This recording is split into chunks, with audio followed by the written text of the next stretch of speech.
Hey, folks, it's Marvin Cash, the host of The Articulate Fly, and we're back with another Casting Angles with the man himself, Mac Brown. Mac, how are you? I'm doing great. How are you doing, Marvin? Just trying to stay warm and stay out of the snow here in Charlotte. Oh, yeah, we got a little bit of the white stuff again, too. It's kind of following me around the country.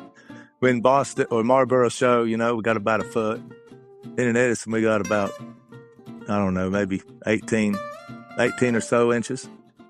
And then this weekend, we got about 14 more here with single digits in Swain County. So, yeah, it just keeps following me. I hear Denver's going to be like going to Belize. It's supposed to be 55 degrees all this next week, which will be nice. Yeah, it's interesting. I may be pressing my luck. We were together for the weather in Edison, and I luckily got back even with the weather from Michigan at Bob and the Hood yesterday. So I feel pretty lucky to be able to kind of move around with, actually not a ton of inconvenience, but it's kind of funny, right? Because, talking to all of our guide buddies, if you're fishing in the wintertime for muskie and things like that, most of these guys here in the mid-Atlantic haven't been on the water for almost 2 weeks at this point. So we thought maybe a good thing to talk about this time was, how you take time like this, and you can always tie flies, but another really good thing to do this time of year is to get ready for the next fishing season. Oh, yeah, and maybe even go through. There's a whole lot of things you could do with that, too, just about maybe something that's been one of your nemesis, the way you got it rigged and it's hard to reach for. Maybe that's a higher priority item to put it somewhere more accessible and just think about, where those things ought to be, like where they're handy, handy to get to. And, there's a lot of that with cleaning your lines up. I mean, if you lake fish, of course, you're going to have a bunch of lines for a lake. Clean them all up, get them all ready to go. Where you don't have to mess with that before, this is a good time to be lake fishing, by the way, but it's 0 degrees here this morning again. So it takes all my thunder from wanting to go sit on a lake with wind and that kind of temperature. So that's not my ideal lake time. Normally we'll get a lot of these temperatures, Marvin, that are, up decent weather, like 40 for a high, 44. Of course, that's good lake fishing then, but yeah, there's a lot of organizational things. What else you think we ought to cover there with that, Marvin? Yeah, well, I would say, it's a good time, if you need to wash your waders and retreat them, that's a great time to do it now. So you don't end up doing that in the middle of the season. Cause that's kind of a pain. I mean, it's not hard, but it's, not fun. So better to do that when you don't have the chance of, cutting into your fishing time. I would say that's important. I would say, depending on how you have your fly boxes set up, like I have those big, they're like the size of, they're pretty big boxes that I move stuff into working boxes. So I think it's a good time of the year, to go through and kind of, reorganize your small nymph box, your big nymph box, your streamer box, your small dry, and your big dry box, however you have them set up, get that stuff ready to go for March and April.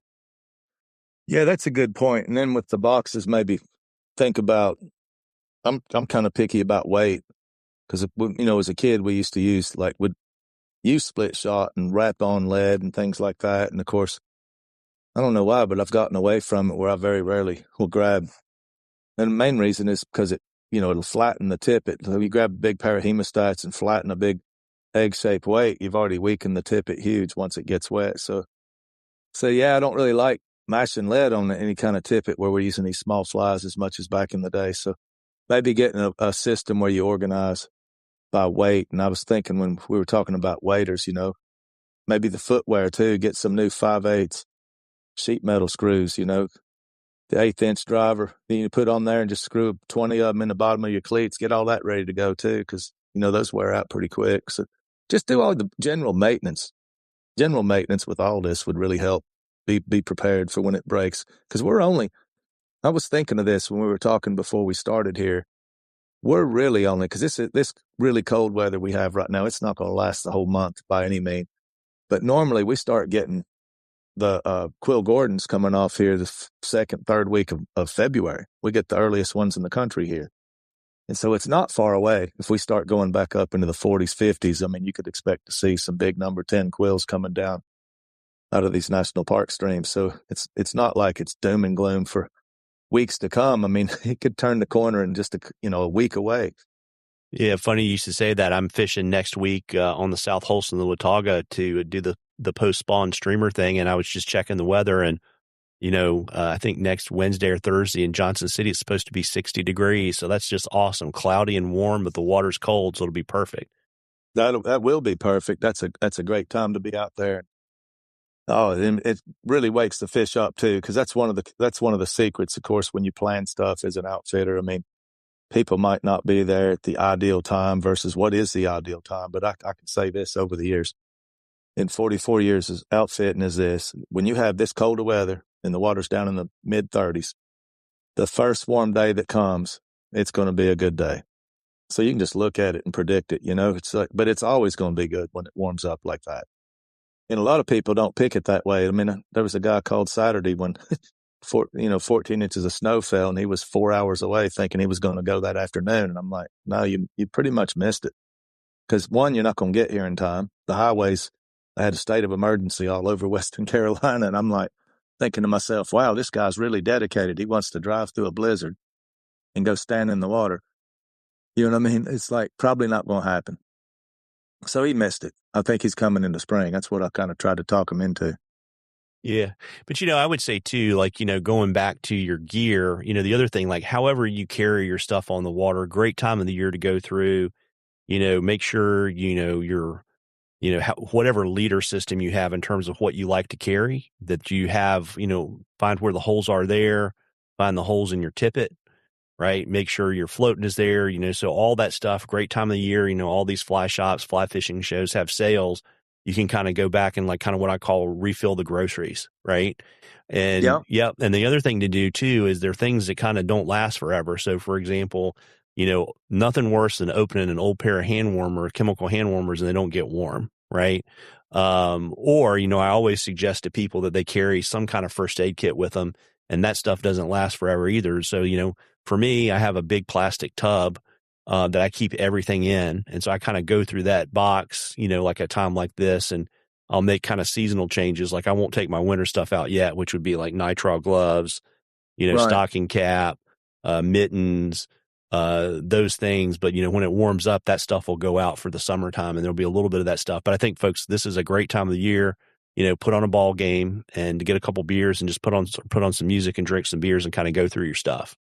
Oh, yeah. Something else I thought of just now, too, is this happened years ago. I would say one of my biggest pet peeves over the years, no matter what tippet manufacturer that people are using, is the fact that they got some little rubber band or something and it disappears always inside, and it's freezing cold, and you're sitting there trying to get some 5 or 6 or 7X, and you can't find it. And there you are struggling. Your fingers are like baseball bats because they're purple and cold.